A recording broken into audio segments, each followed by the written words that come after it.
જંગલની ઔષધિથી સંસ્કૃતિની ઓળખ. જંગલ માત્ર વૃક્ષોનો સમૂહ નથી. જંગલ એટલે જીવન, જંગલ એટલે પરંપરા, અને જંગલ એટલે પેઢીઓથી સાચવાયેલું અમૂલ્ય જ્ઞાન. કપરાડા તાલુકાના વડોલી ખાતે આદિવાસી પરંપરાગત વૈદુઓ અને ઔષધીય વનસ્પતિના વૈદુઓની અનોખી ઉજવણી યોજાઈ હતી.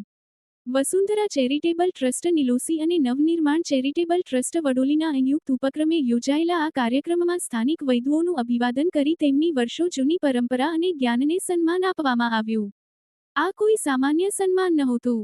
આ સન્માન હતું એ જ્ઞાનનું, જે પુસ્તકોમાં નહીં પરંતુ જંગલની માટી, વૃક્ષોના પાન, મૂળ અને વનસ્પતિમાં પેઢી દર પેઢી જીવંત રહ્યું છે. કાર્યક્રમમાં ઉમરગામના ધારાસભ્ય અને માજી મંત્રી રમણભાઈ પાટકરે જણાવ્યું કે કપરાડાના વૈદુઓ માટે આયુર્વેદ સેન્ટર બનાવવા શક્ય તેટલો સહયોગ મળે તે માટે સરકાર સમક્ષ રજૂઆત કરવામાં આવશે. વૈદ સોનિયાભાઈ ગાયકવાડે જણાવ્યું કે નિલોસી ખાતે આયુર્વેદ સેન્ટરનું નિર્માણ થઈ રહ્યું છે, જ્યાં વૈદુઓને તાલીમ, માર્ગદર્શન, સહયોગ અને જરૂરી જાણકારી આપવામાં આવશે. વિચારવાની વાત એ છે કે આદિવાસી સમાજે જંગલને ક્યારેય માત્ર સંપત્તિ તરીકે નથી જોયું.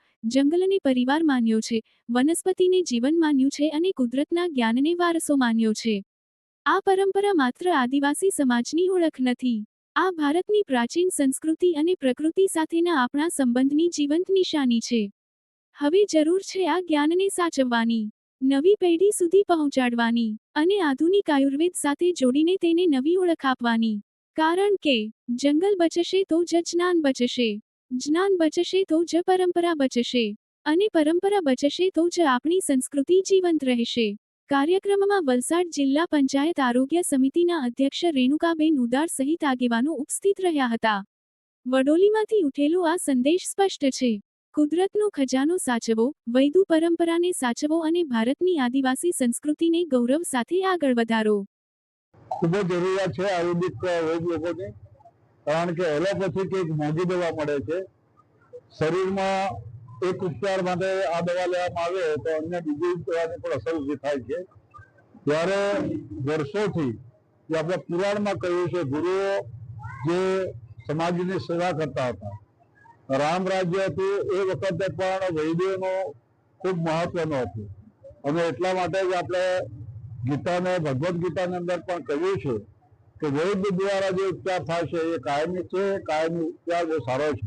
અને એટલા માટે ગુજરાત સરકારે પણ એને માન્યતા આપી છે.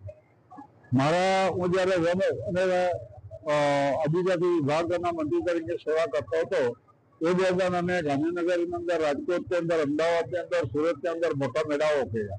અને મેળાઓ કર્યા તે વખતે અપેક્ષા નહીં હતી કે એટલી બધી જનસંખ્યા આ મેળાની અંદર આયુર્વેદિક દવા લેવા માટે આવશે.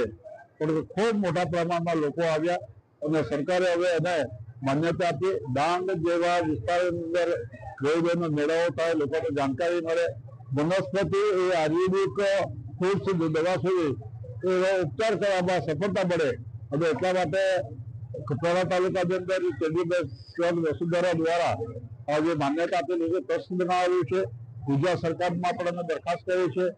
વૈદોને પોતાને સારવાર કેન્દ્ર બની શકે એટલા માટે આ વર્ષે 5 કરોડ રૂપિયા એના બજેટમાંથી પણ ફળવાય એ રીતે પણ અમારી કાર્યવાહી છે. આશા રાખું છું કે આ પ્રકારનું દરેક જગ્યા પર વન જ્યાં જ્યાં છે, જંગલો જ્યાં છે, આદિવાસી જ્યાં વસ્તી છે ત્યાં પ્રમાણમાં બીમારી ઓછી છે.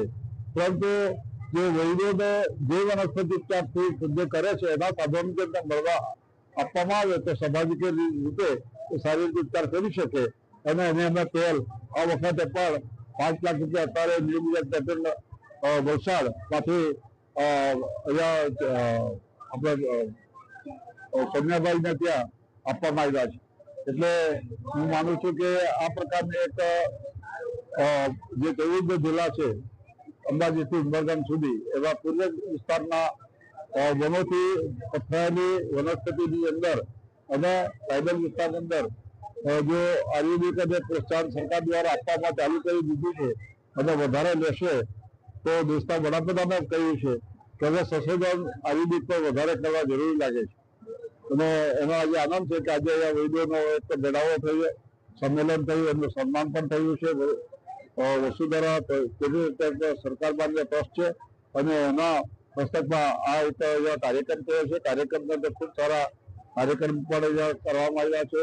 ગામ લોકો સારી મોટી સંખ્યાની અંદર વૈદીઓ સાથે ગામ લોકો પણ જોડાયા છે એનો હું ખૂબ ખૂબ નોંધ લઉં છું, આભાર વ્યક્ત કરું છું. ભારત માતા કી જય. આજરોજ વડોલી ખાતે નવનિર્માણ ચેરિટેબલ ટ્રસ્ટ અને વસુંધરા ચેરિટેબલ ટ્રસ્ટ દ્વારા આયોજિત વેદુ ભગતોનું જે ઉજવણી, એમાં ખાસ કરીને માર્ગદર્શન કે જે વનસ્પતિઓ જે લુપ્ત થતી હોય અને એને આપણે કેવી રીતે સંગ્રહ કરીને એને ઉત્પાદન વધારીએ એના માટે વિશેષ માહિતી આપી.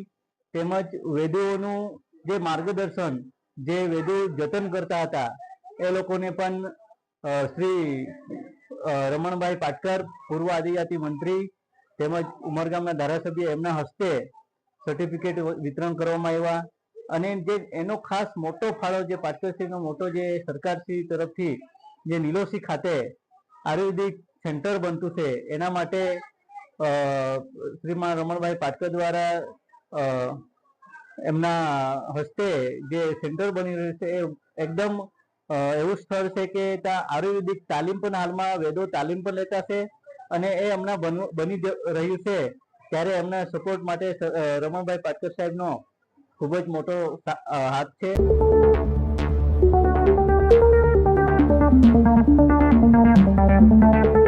नमस्ते, ब्लू मून मोबाइल गैलरी में आपका स्वागत है। यहाँ आपको सभी प्रमुख ब्रांडों के फोन और अप्लायंस मिलेंगे। आज ही तुलसी एस्टेट, डुंगरी, वलसाड में हमसे मिले।